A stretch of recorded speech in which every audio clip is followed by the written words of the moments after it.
There was a boy in my neighborhood this last weekend who passed away unexpectedly and suddenly. He was hit by a car when he was on his bike, and obviously so shocking and sad. I don't personally know him, but I know some members of his extended family, and based on what I've read, it's very likely that he passed away either instantly or very quickly. And I just wanted to point something out, that when someone passes unexpectedly, there's a few things that people, like assumptions that people make or worries that people have, and I feel like they're kind of myths, and I want to debunk them based on what I've experienced and what I've heard and learned as I've done sessions connecting with people who've passed unexpectedly on the other side, including my son who passed unexpectedly. So the first thing I want to point out is that the experience that the living people have with their passing, like the news and the trauma, is not the same experience as the person who passed away. In the situation where a person passes away rather quickly or instantly, like in my son's case, he passed away within just a few minutes.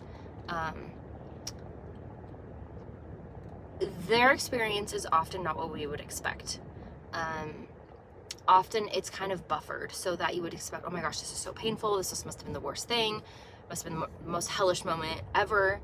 And while that, can be true, often it's buffered in that their loved ones from the other side are already there with them and are creating that buffer, so that it's kind of cushioning what that impact would be or what that experience would be. So number one is, we can't always speculate what their experience is or like project what we think it is onto it, like the truth of what it was. There's other situations where someone dies immediately, and instead of feeling the impact, they kind of just had this experience where their spirit was pulled out of their body and they were confused, bewildered. Like, what happened? Why am I watching my body in a car that just hit a tree?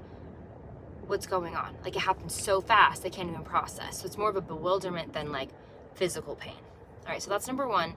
Number two is, even in the cases where there is physical pain experienced, they do not spend time ruminating, obsessing, worrying about it after they've passed on. They don't go back to that memory and relive it time and time again. We do, because we feel bad.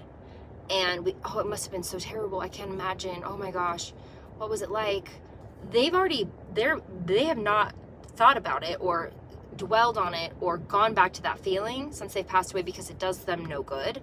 And they're so enraptured with their new experience. They're being reunited with loved ones. They're experiencing all the sensory things there are to experience on the other side, vibrant colors, like heavenly music, that smell that people talk about in near-death experiences.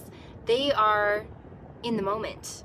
And it's like a mother who has a baby, and let's say she has a painful birth, or she does like a natural birth and it's really painful or something. After that baby's born and she's holding that baby, she's not like, oh, my baby's so beautiful, but I'm gonna go spend some time reliving what it felt like to give birth, because that was horrible and I just want to go relive that again. You don't. You're just in the moment. And so that's the second point I wanted to point out. And the third point is that they don't need us or want us to spin the thoughts of, what could I have done differently? What should I have done? What should I have said? I didn't know I was saying goodbye. I should have been kinder. I should have been more attentive. They can't expect us to know what we don't know, and they can't expect us to make it like a Hallmark movie where we tie it up with a bow and they had this like perfect like last conversation with us before they passed away. Like, that's not realistic, and that's not what they expect. Sometimes we can be very hard on ourselves. Like, if I had only known, I would have hugged him tighter that day. I wouldn't have made my son take a nap. I wouldn't have acted like normal because I would have known he was about to pass away. We can't know these things, so we need to give ourselves grace.